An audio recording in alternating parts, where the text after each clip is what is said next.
欢迎电视机前的观众朋友走进天津卫视的大型情感节目《爱情保卫战》。亲爱的观众朋友，打开抖音搜索“爱情保卫战”的官方直播间，并添加关注。我们已经在每天晚上的8点到10点开通了直播，我们的情感导师会在线帮您答疑解惑。先让我们来看看今天我们情感疗愈团的老师们都是谁。大家好，我是于波红。从爱情走进婚姻，爱情依然是婚姻的润滑剂。大家好，我是新唐米娜。愿有情人相爱容易，相处不难。认真倾听，真诚服务。大家好，我是赵川。大家好，我是曹鹤阳。情感生活遇烦恼，打开电视看爱宝。哎呦，好！大家好，我是你们的老朋友曲伟。想要被爱，放低姿态。接下来让我们请出今天的嘉宾朋友，有请。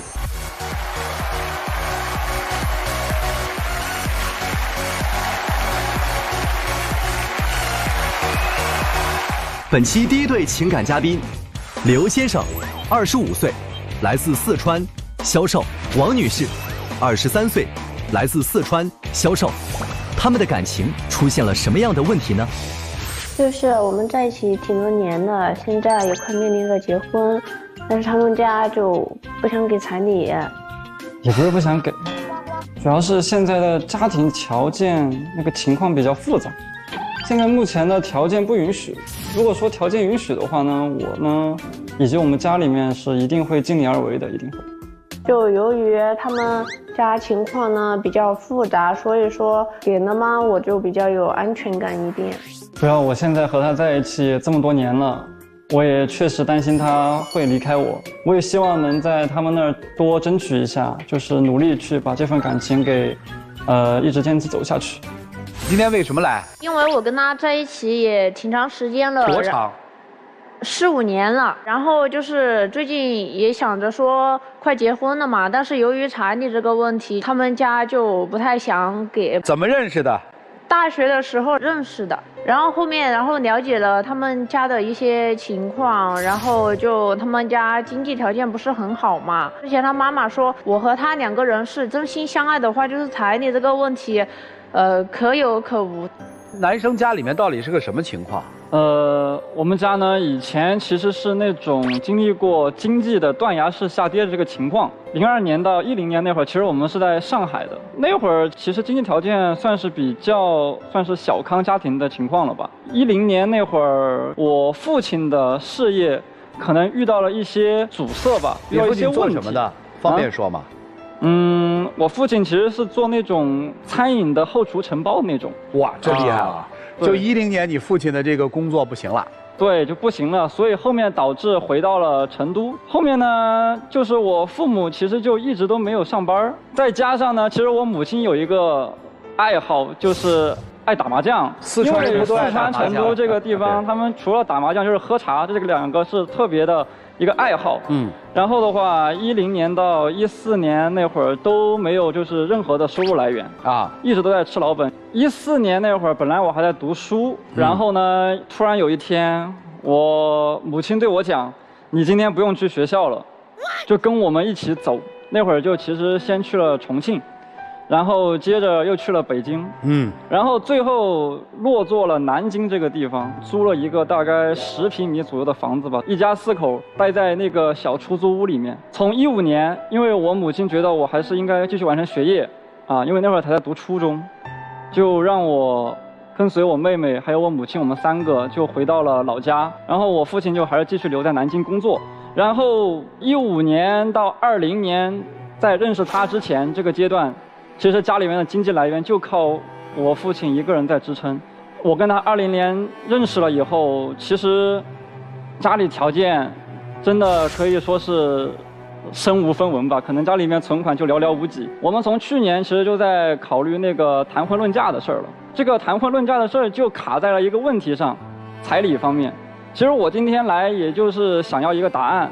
彩礼对于结婚这件事儿，到底是起到一个决定性的、关键性的作用，还是说只是一个附加的一个条件？我就想知道这个问题，因为我们家经历了这么多变故，家里面的经济条件也确实没有以前能行。对于我们现在而言，可以说是有压力。我父母可能就觉得彩礼这个东西其实就是一个仪式感，所谓的走个过场。一个女生她真心想和你在一起，真心愿意和你在一起，她是可以不要这个彩礼这个东西的啊。我今天就想要一个答案。好，女生要多少彩礼啊？就我们那边差不多不高也不低的话是8万8。男生的这个情况，谈恋爱期间了解吗？了解，就是他家里面有一个妹妹，那会儿他妹妹也过过比较优越的生活，然后现在依然还是这样。然后彩礼这个东西不是说就是给我一个人的，因为以后我跟他结婚了，然后就是我们2个人相当是一个小家庭，彩礼这个东西就是这个小家庭的一个启动资金。你的意思是他们家是有能力给你彩礼8万的，是吗？因为你说他妹妹过着优渥的生活，这个过去。不是过去，现在吧？就是从以前到现在，他妹妹过的生活都相对而言较好，就是比他要好一些。可能我妹妹她读书就是成绩比较好，所以说我妈妈在我们的眼里的话，就感觉像是比较偏向于我妹妹一样，比较偏爱她、宠溺她。所以对于我妹妹的要求，她是可能算是那种有求必应的，就可能对于我的事情就不那么上心。就是我想问一下，就是单纯的问啊，没有挑事儿的意思啊，就是你有了解过你父母的意向吗？就是如果你妹妹结婚的时候，你妹妹要不要彩礼？我亲自问过我母亲，我问她，如果我以后我妹妹谈了个对象啊，谈到要结婚的那个地步的时候，你们是希望男方就是有房有车，然后还要给多少彩礼，还是希望就是哪怕他一穷二白都可以跟他在一起？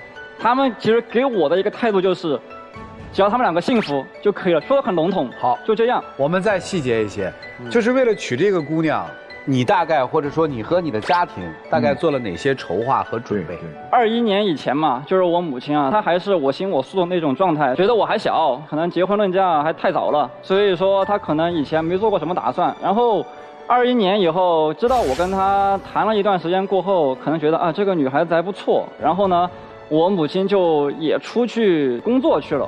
我母亲现在在广西嘛，也跑去外地了。然后我父亲呢也在山东，也在外地，所以说我们现在是属于那种分居的状态。但是3个人都在努力的挣钱上班。哪3个人？我和我母亲和我父亲，我们3个，他们其实也为了我的就是以后结婚而努力。但是呢，现在一个主要的问题就是年底的时候，我和我父亲才帮我们办了一套婚房，交了首付。如果以后要结婚，可能拿不出太多的钱，除开彩礼，还有那个婚宴酒席的钱，还有一些杂七杂八的一些费用。对于我们现在这个家庭而言的话，可能就是一家3口倾尽全力，已经付了一套房子的首付了。对，是这意思吧？对，女生听明白了吗？就是他们现在这个家庭是没有能力支付你8万多的彩礼的。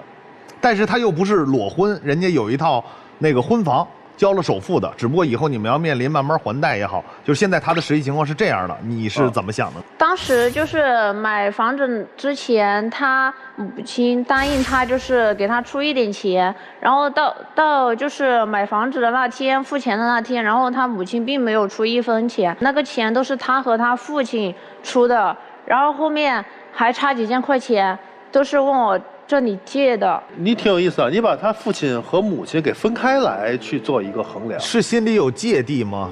对于他母亲啊，这很简单，你的父母现在离婚了吗？没有。那就是嘛。不是他父亲就代表着他母亲，他母亲也代表着他父亲，他们是一家人啊。他母亲原本就是答应他父亲多多少少出一点嘛，然后后面就是到真正就是付钱的那会儿，就是没出。我来问你个问题吧，你是打算嫁给这个男人，还是嫁给这个男人的家族？嫁给他。确定吗？你在说谎。真的。你是要嫁给他吗？对。那你跟他妈较什么劲呢？因为他妈如果……所以我告诉你，标准答案是一定是嫁的一个家庭。对呀。就从我的角度来说，你觉得你更应该介意的是什么？你是介意他们拿不出彩礼吗？还是介意他们拿不出彩礼的原因？你告诉我。老师，你先听我说，就是他妈妈就有点偏向于他妹妹。你是要跟他妹妹结婚，还是要跟他结婚？偏向他们家的就是大部分。他们家把所有的钱都给他妹妹也没有问题 ，OK？ 那样以后我和他的生活。所以你是嫁的他还是嫁给他们家？对了，这就回到刚才那个问题。所以我为什么说你说谎？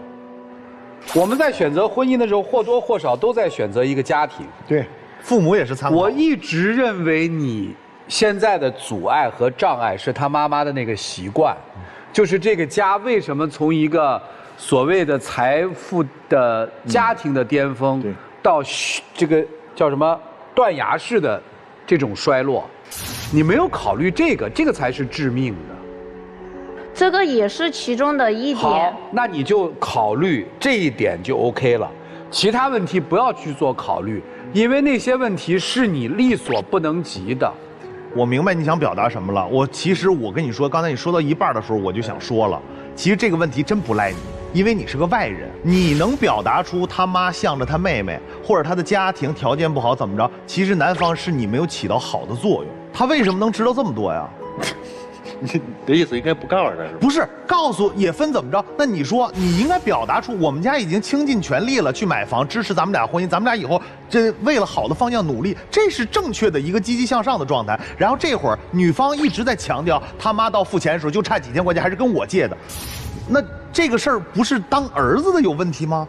但是没有一对父母可以一碗水端平给多子女。这是2个孩子的妈妈。对，你对谁好？我对老大更器重，对老二更宠溺。他的感觉是不一样的，对不对？培养的方向是不一样的，对，给予的东西是不一样的。所以你不要问彩礼的事情。男孩现在已经一句话告诉你了，我想娶你，我出不了彩礼，你嫁不嫁？我翻译男孩的话不就这个东西吗？女孩，我把你的话给你翻译了，我跟你妹谁重要？我不是我跟他妹妹谁重要，是他和他妹妹。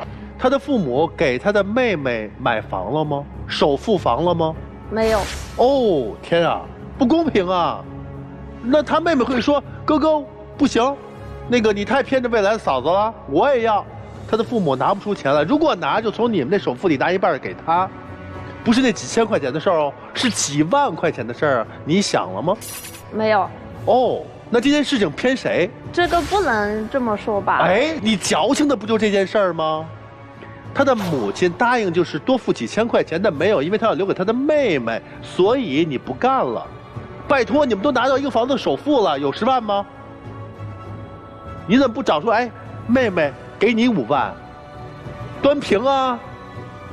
老师，你应该是理解错我的意思了。他们家以前过的是优越的生活，然后现在他妹妹就还是跟以前差不多，没有就是知道家里面到底的真实情况。有一次我告诉他，就是你不要这么浪费，你父母挣钱也很不容易。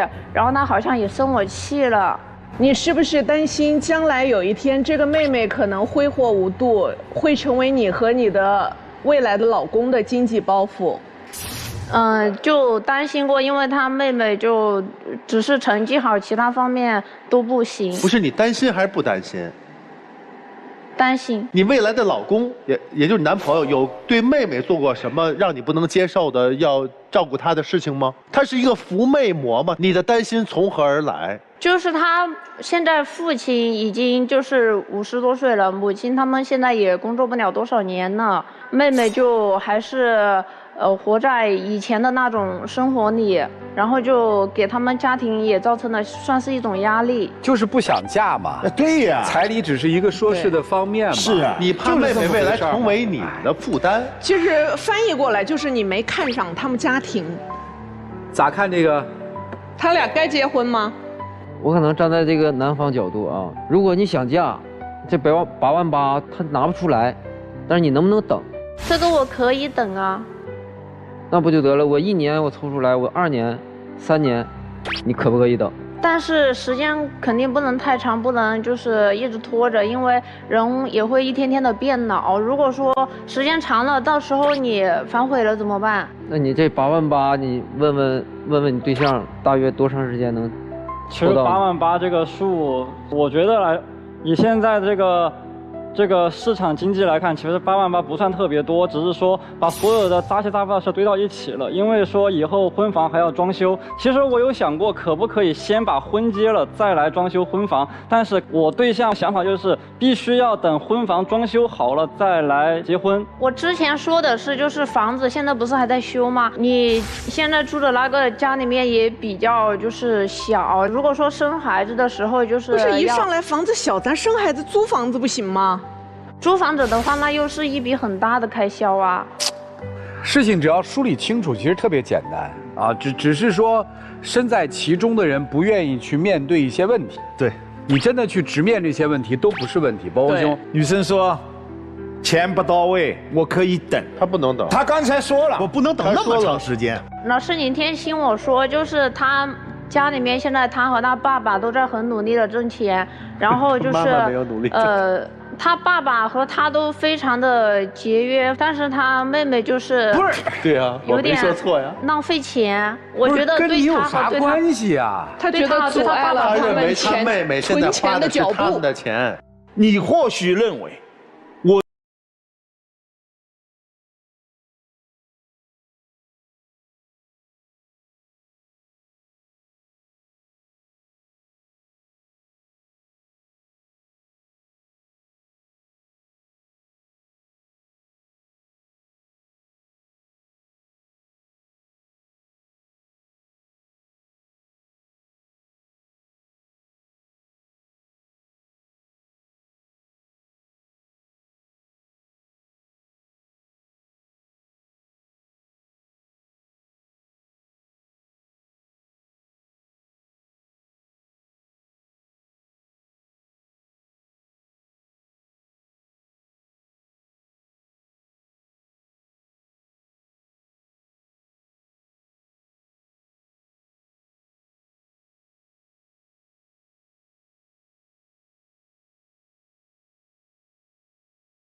他过的生活比他妹妹可他愿意呀。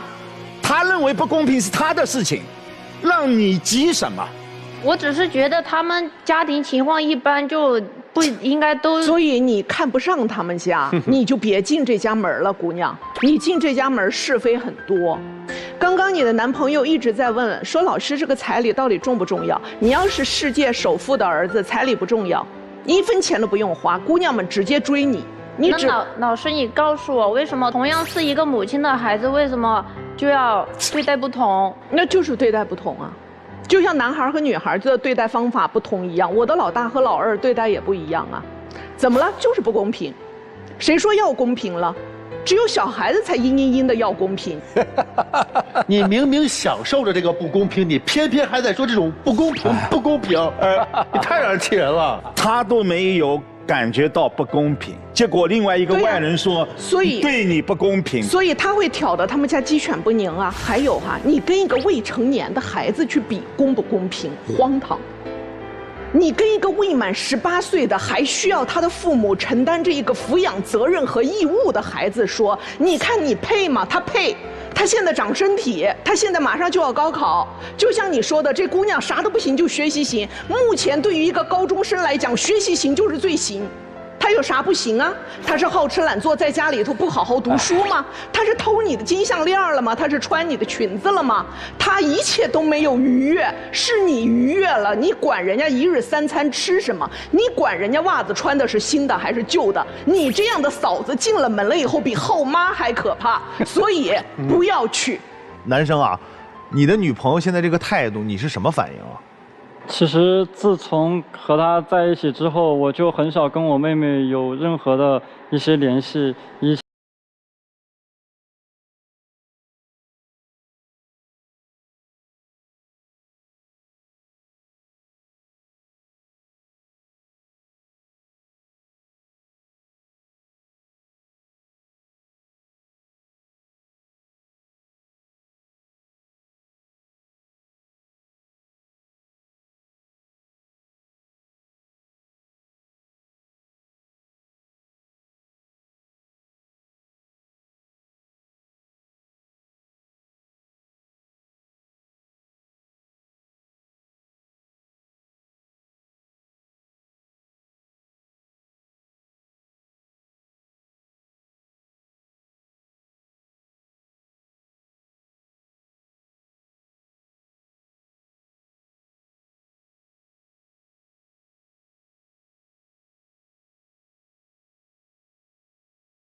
奉劝男孩几句，我真的个人观点，你在这件事上没有起到好的作用。对，你要不念叨，不发牢骚，没有那些负面情绪传递给他，再加上他的性格跟他的极端思维，不会走到现在这个程度。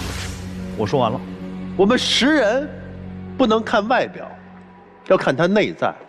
这个人是否善良，才是我们决定能否和他走完余生的基础条件之一。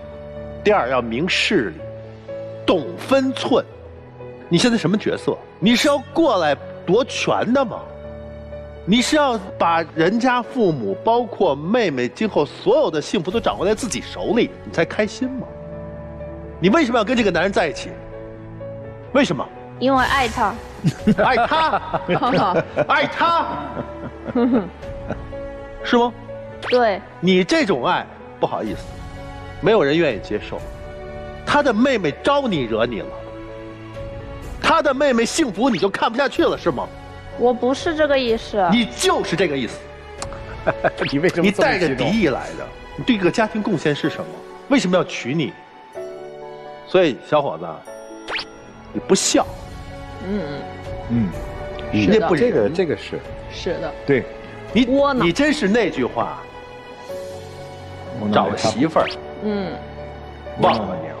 对，对的，你不配，对，让你的父母倾其所有，在这么困难的条件下，还要为你付那婚房钱，你不配。就这样，我们把这个事儿从头到尾梳理一遍，好不好？男生所谓家庭背景这一段，他只想告诉你一件事儿：为什么我妹妹可能袜子穿一双就扔了？对，条件相对好。条件是因为我们家曾经条件好过，对，妹妹习惯了，家里面人不愿意或者害怕这个妹妹有太大的反差，所以这样了。这个你能理解吗？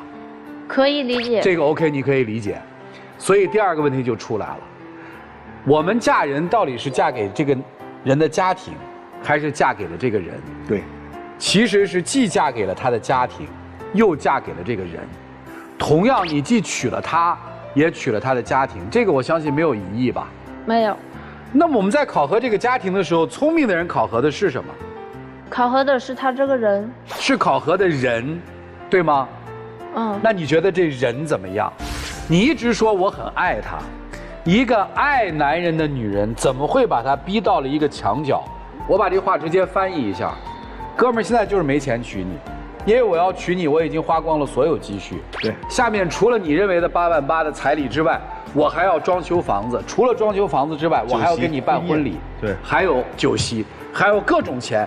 这个钱可能我心里暗自算了一下，你算是多少钱？你算过这账？30、40万肯定要有的。你看，他是算过这个账的，这就是你说的你爱的男人，家里面付一套婚房的首付都已经拿不出来了，你现在非要说30、40万，我们把这事儿办了。他到哪儿给你抢这30、40万？你告诉我。他今天就是把他妹妹所有的外卖给断了。从吃100块钱一份的外卖，吃到了5块钱一份的外卖，你这30万得攒多少年？听懂了吗？这个家庭的这段经历，恰恰造就了这样一个能吃苦的、比较务实的你的男朋友。对，你应该感谢他的家庭的这段经历。你是没有眼光的一个人，或者你目光不够长远，你并不知道你未来的那个应该叫什么？对，小姑子。你不知道你未来的小姑子到底是能走到哪一步，走到哪一步，对，是一个什么样子？你只看到了眼前这点事儿，你在讨论所谓的公平。这个世界首先没有公平，其次又回到了婚姻的本质。婚姻的本质是过好你们俩的日子，把门关起来，不要四处去探。探什么探啊？有啥好探的？既是嫁给了他，也是嫁给了他的家。嫁给了他的家，你就得接受他的家，他的家庭就是这么一个家庭，不接受你走。你要是我闺女跟我探讨这事儿，我肯定首先不，我根本不会跟你探讨什么彩礼问题、房子问题，我就关心一点，就是家里面这个家道中落的这个影响，对这个男生到底影响有多大，他有可能产生什么样的性格，我一定会跟你探讨这个。如果这臭小子是我儿子，他的女朋友这样，我就跟你探讨一个问题：关键时刻帮妹妹还是帮媳妇儿？肯定帮自己的亲人。听见没有？婚姻对他来说不重要，关键时刻帮妹妹还是帮未婚妻？帮亲人。啊？亲人。你看，对，两个答案都是帮亲人，但是已经测出了一个问题了，在他的心目当中。血亲关系远超姻亲关系，听明白了吗？那老师，你帮我分析一下，就是以前我跟他上班没有住的地方，然后睡在车子上，甚至有些时候就是饭也吃不饱，这都怪我自愿吗？好，如果你是，我就当你是我闺女，好吧？我就。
生，34岁，来自黑龙江玻璃厂员工；张女士，32岁，来自吉林，家庭主妇。他们遇到了什么样的情感问题呢？请形容一下您现在的婚姻状态。我们的关系好像是现在全靠着给孩子一个完整的家在维持，天天回到家里面对的就是喋喋不休的争吵。我现在觉得特别累，我每天一个人带着双胞胎儿子，特别辛苦，他又不让我省心，我有时候觉得干脆离婚算了。你们之间最大的问题是什么？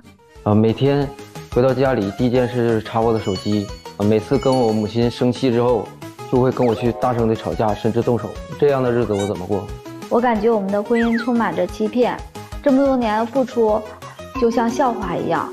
我对他之间已经没有信任了。结婚几年了？领证结婚20年，然后我们是那个19年在老家办的。习俗上算是19年结的婚，对。法律上算是20年结的婚。对，因为我们后领的证。现在宝宝多大？我们家孩子今年快2周半了，他也是一对双胞胎男孩。来这儿是为啥？就是在23年底的时候，我发现我老公出轨。啊？就是我是一名宝妈嘛，我怀孕的时候就是月份大一些，我就不上班了。我妈也辞职照顾我，然后我在家就是带孩子跟我妈。我们在天津宝坻住，然后我对象在北京上班，就属于就分开嘛。然后他1个月回来大概其实1次或者2次就放假或者请假回来。因为他那厂子比较忙，假期就少，平时也会关心我嘛，就打电话之类的。然后后期就是到23年上半年，然后我们就联系的，就是像这种联系的频繁度就减少了。我找他老没有时间，要么就是出去陪领导了，要么出去吃饭了，我就感觉有点不对劲儿。然后我有一个习惯，就老爱翻他的手机。然后因为他越来越不对劲，我就更爱翻他手机了。我就看他手机里 QQ 上，我就点进去了。我顶上还写个老婆。后来我很气愤，我就把手机拿过去了。你有几个老婆？你没事你管人叫老婆。那个是游戏里面的 CP， 玩游戏的那种叫法。我总不信他这种，就是说每次一问他就游戏，每次一问他就游戏。然后他每次刷，就是我刷快手比较多，他刷抖音比较多，他的抖音也卸载了。我就很纳闷，他这手机里少个软件，我就给安装上了。安装正好他那个没有删除聊天信息，有2个，就是不同的人聊天，就是挺暧昧的，像一些表情符号什么我想你啊，晚安早安，2个都是同一个人。他只是一个那个虚拟的嘛，我每次说网络上的，我根本就实际上根本不认识。好像也是没有见面，但是也属于精神出轨，他也是一种出轨，是吧？他聊天信息中还会有半夜，就是因为不回家，他在宿舍嘛，就光膀上叼着烟的视频，就是对方和他视频，然后那顶上他会有一张截图，为什么有一张截图呢？因为对方说他不吱声或者回答慢了，他不高兴了，好像是他给发过去一张截图啊，是因为没有网了，你那边怎么地的，要跟他解释。那顶上还会说啊，平时你怎么不玩王者，不过来陪我了，这2天怎么地的，挺过分的吧？然后我就再三逼问他，他跟我说就是网友，刚认识打发时间，就敷衍我。其实这个东西后来基本就全卸载了，我也不联系了。本身我也不认识，只是网上随便叫一下嘛。我用他的身份跟那个抖音的聊天那个，我说我老婆发现了咱俩聊天了，然后我老婆那个跟我吵起来，我特别生气，我都不想跟他过了。然后对方说你要告诉你删了，你怎么没有删呀？他3个人你不都知道了吗？再说有2个孩子，为了2个孩子你跟他一样干嘛呀？你平时不都不搭理他的吗？后来跟他聊了老长时间，我说我想你了，我喝酒不高兴，我想跟你视频，不方便，我老公现在在旁边。后来我还是强烈的表达我想跟你视频，以我对象的身份。后来就是视频了，视频我就第一时间拿给我对象看，刚视频俩就对着乐，乐什么呀？有什么可乐的呀？怎么说呢？就是朋友嘛，视频笑一笑不很正常吗？但是到最后基本就是断联系了，网上所有的东西都给我拉黑了，因为他也怕影响我这生活。抖音号是删了，当着我的面都发不过去信息了，包括 QQ 也说不登了。但是实际上，聊天工具现在这么发达，你没有 QQ， 你没有抖音，你还没有微信吗？没有微信，你还没有电话号吗？现在我对象上班，我又不可能跟着他，那平时白天在干嘛，谁知道吗？所以我现在就是觉得我们生活中充满了就欺骗，而且这次我们俩还闹到了离婚的地步，因为那天发生的事比较晚嘛，我妈和我爸在家帮我带孩子，那时候快过年了嘛，我们都说好离婚了。后来他说上几天班，然后再请假，连着请假不好。然后我就想着就是行，他回去上几天班就没信儿了，这事儿他就搁置了。后来就是联系我，就是道歉认错。就这件事，他也没有一个就是说很好的证明。他就是没有出轨，他始终认为他理直气壮，没有做错事。但我认为我的很不公平。我每天在家带孩子，我什么也不干，我带孩子，我搁家兢兢业业。他可好，搁外头干嘛去？半夜不睡觉，完事儿跟人家视频，然后我陪人家玩游戏，又老公老婆的，那我指定是不舒服。所以我觉得我们的婚姻充满了这种欺骗感。你也欺骗过我呀？我怎么骗你了？婚前流产，也没跟我说过，导致那个。这么多年可哪儿看病，大医院小医院也去了，结果是那个婚前流过产，影响了好几年才要上孩子的。婚前流产这件事情，我想解释一下，我是跟我前任的话会流过1次产，但是这是属于我的隐私，医生只是说怀疑有这个流产的事情，后来查他说输卵管堵塞，做的宫腹腔镜手术。我住院期间也是我自己在北京住的，后来我出院他去接我了。恢复1年，我就怀了双胞胎嘛，然后生出来，我也没说对不起，因为这件事我孩子没有，这不孩子也出来了吗？那你一劲儿说我，那你呢？还有你老家结过婚的事，你怎么不说呢？你2婚你怎么不说呢？怎么什么情况？啊，那时候岁数小，就是在一起不到1年，完了因为感情不和就算了。他那种是婚纱照也拍了，彩礼也给人家了，然后老家也所有的东西都办好了，只不过是说他俩婚后没合适，然后分开了，没领个证，但是这也叫一段婚姻呢。没领证不就算不结婚吗？有孩子吗？没有。不是，那你婆婆这个事儿没跟你说吗？我当时第一次去他家之后，完事儿所有人都不会告诉我，是我看他手机之后我才知道的，而且他有婚纱照，你知道吗？就是结婚照。我发现的，当时我发现我非常气愤呢。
长时间将近1个月，他也知道，但是他也没说不给这个钱，可能是年底给吧，等那个地包出去。他永远都是今天推明天，明天推后天，一点一点往下推。婆婆没有信守承诺是吧？我婆婆走了，我月子里我就乳腺炎了，我又吃药，又不敢给孩子吃奶了，又不敢喂奶，就因为这件事儿。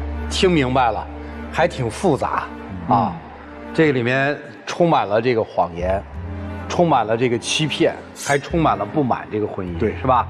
先生有没有对这个婚姻有什么不满意的？怎么说？就是他平时脾气特别大，啊，不管场合，不管那个多少人，说骂就骂，说打就打，打，对，他打你。我为什么不能打他呀？我跟他说话他又不吱声，然后我平时跟他好好说也不吱声，我生气了还不吱声。我要是打他，他才能说一句话。我说你再不说我就打你了，吧唧打一下说一句话，再打一下再说一句话，就特别的冷暴力。那不是我冷暴力，因为我工作时间比较长，上班时间就超过10多个小时，完了下班有的时候去陪领导，回来的时候这你就别扯这个了啊。那位抖音上的女士是怎么回事啊？那只是一个游戏，你也不是跟她聊嘛，所以不要扯这个，咱们不要那个环顾左右而言他，直面问题。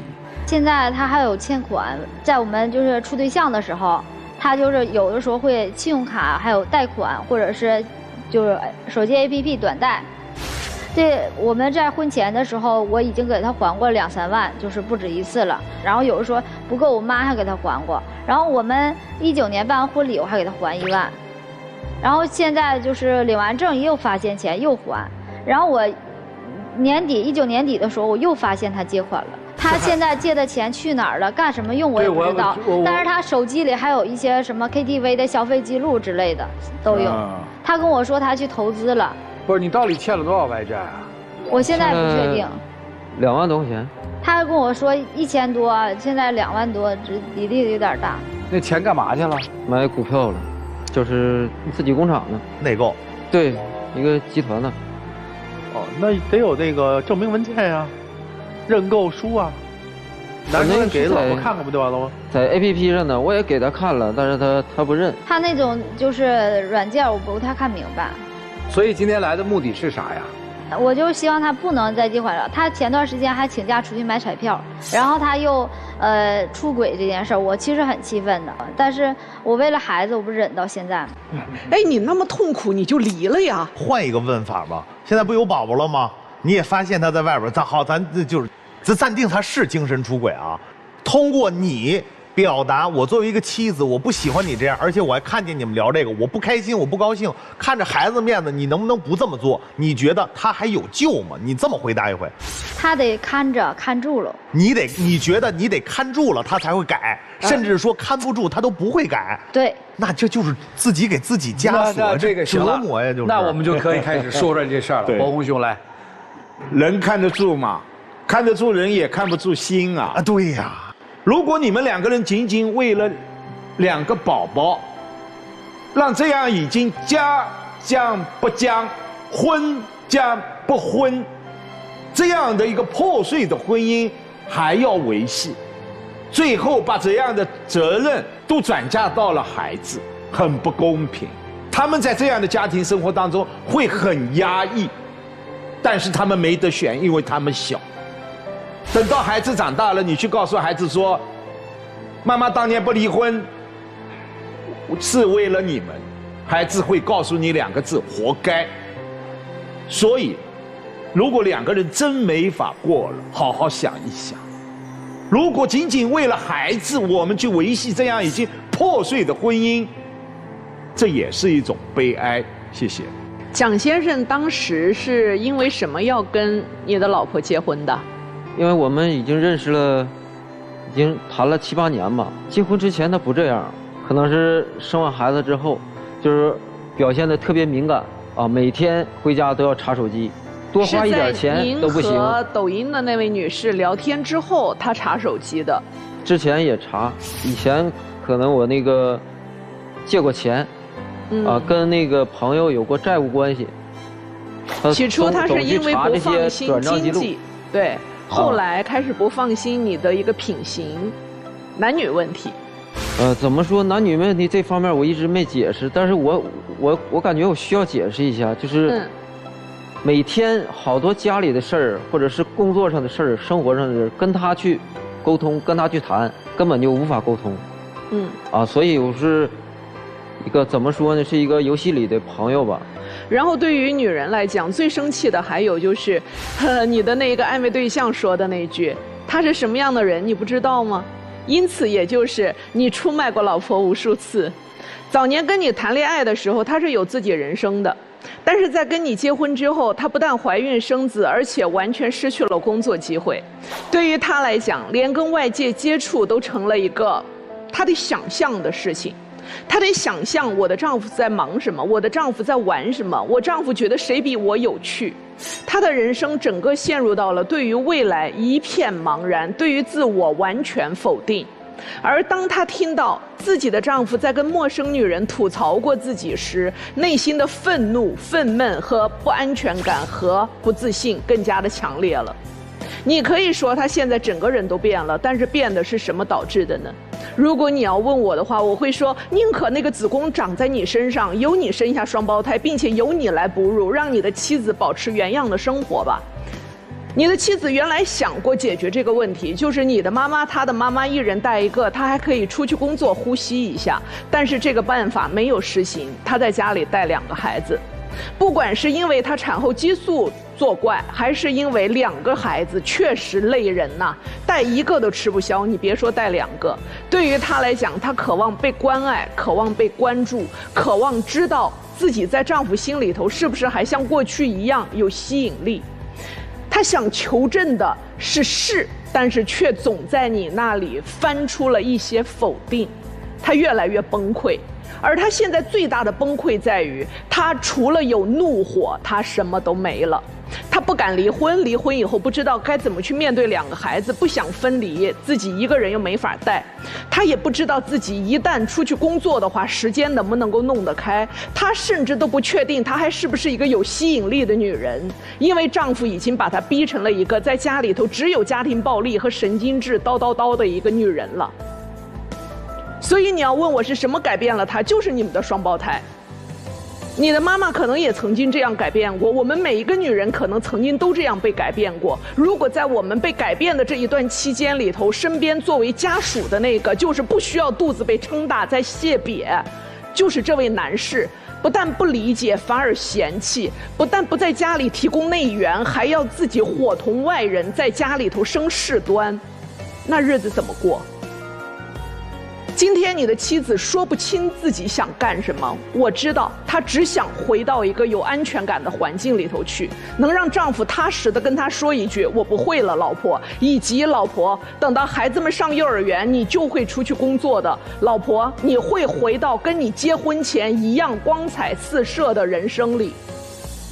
可是现在她看到的你呢，否定否定再否定，你给她了一堆债务，你让他看到的是这一个男人情感上靠不住，经济上靠不住，他不知道还能靠什么。自己想吧。曹老师，你刚才男方说了，说这女方原来也不这样，对吧？是生完孩子以后这样了，对不对？就是你能不能把你跟这个网友诉苦的这个耐心稍微用在女方身上一点，因为女性是比较敏感的。就男性其实有的时候投入一点点，在女性那儿就感觉已经放大了很多了，这样你的日子会过得很好。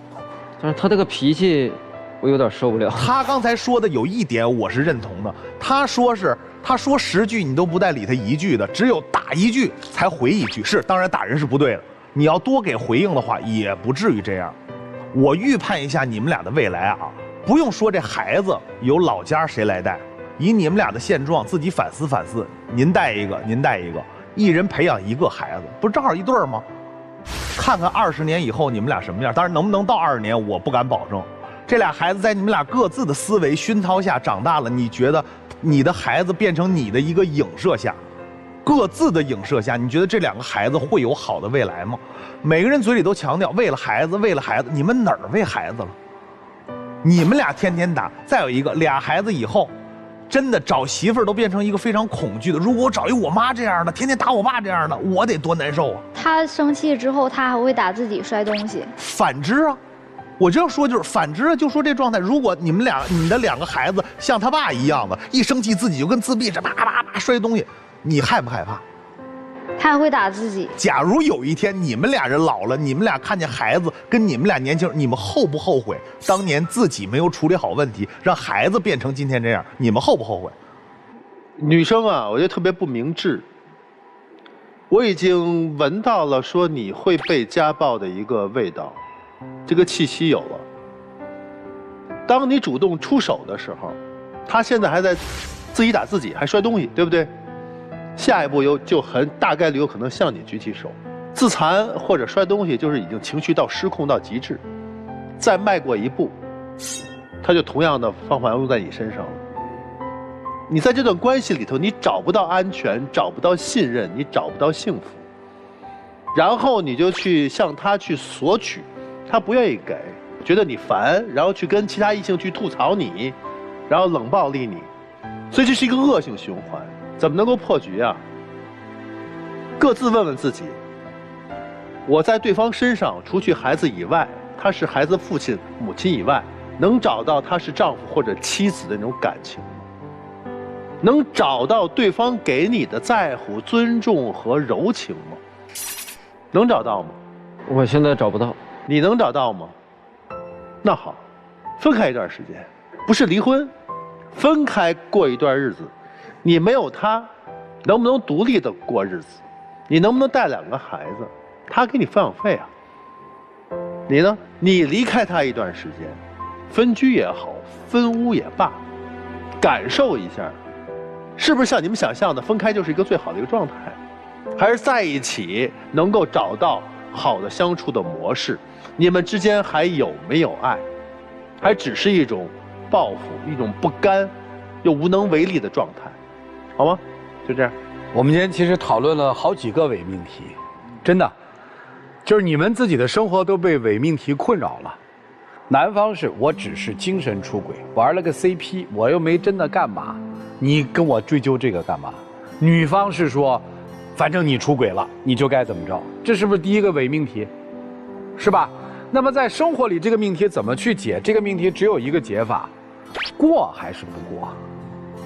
过去还是不过去？不过去这件事儿，那就意味着婚姻的死亡。如果婚姻还要延续，这件事儿必须翻篇儿，对吧？当然翻篇儿是有前提的，那个出轨的，不管是精神的还是肉体的人，你得认账，你犯了错误了，对吧？第二个伪命题就更有意思了，既往历史是不是能够作为对比和伤害的依据？双方辩手站在各自的立场给出了答案。女生说：“你欺骗了我，因为你曾经有一段婚史。所谓的婚史，就是没有法律认定的、世俗认定的婚史。”对。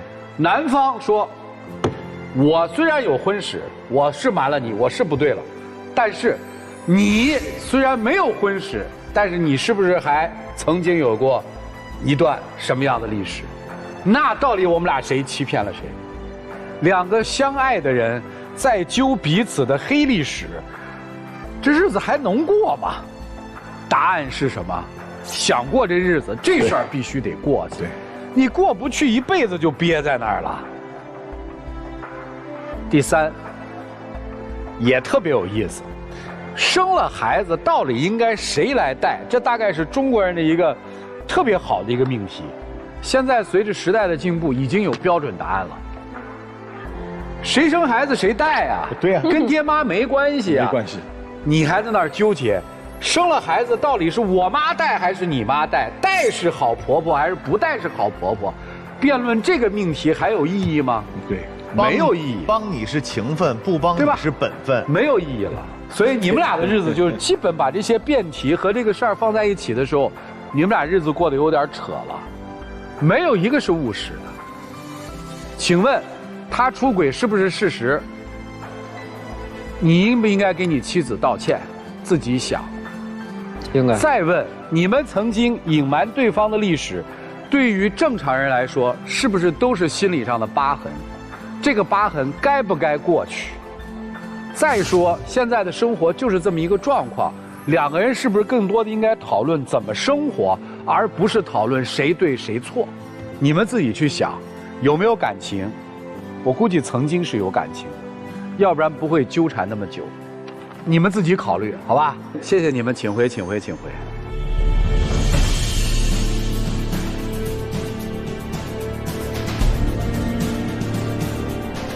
电视机前的观众朋友，欢迎通过金云 APP、天津 FTV 网络电视为尔达手机客户端收看本期节目内容。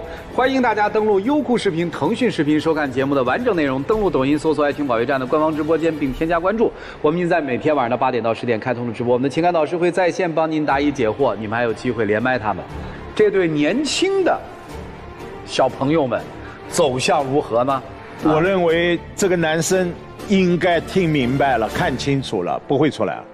希望是不会，但他们可能还是会出来。一个会，一个不会。对，女孩洗脑能力很强的。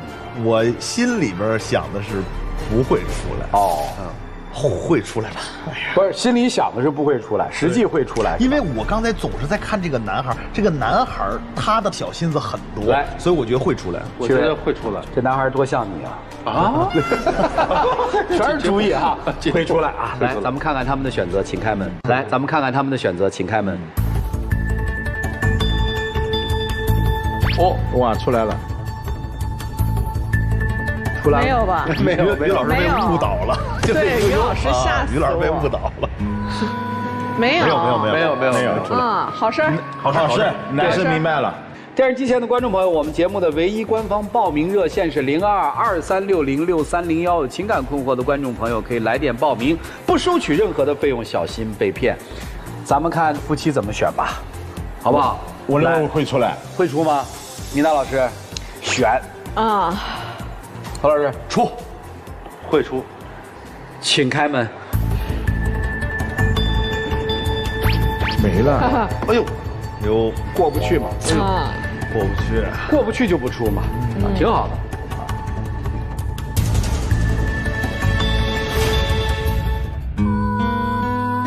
这场的结果特别好，都是好的。至少我们做到了一点啊，就是让他们回去还有一个深入考虑的一个空间。对，别在这场上一冲动拉着手出来了，回家之后像什么事儿都没有，什么都没解决。对，我恰恰觉得就是老师们的一些话，给他们带来了一些刺激也好，有的聊了，带来了一些反思也好，可能对他们未来的生活的幸福都有很大的一个帮助。我们要再一次感谢这些嘉宾朋友对我们的信任啊，感谢他们的到来，同时要感谢电视机前观众朋友的收看和陪伴。我们下期节目再见，谢谢大家。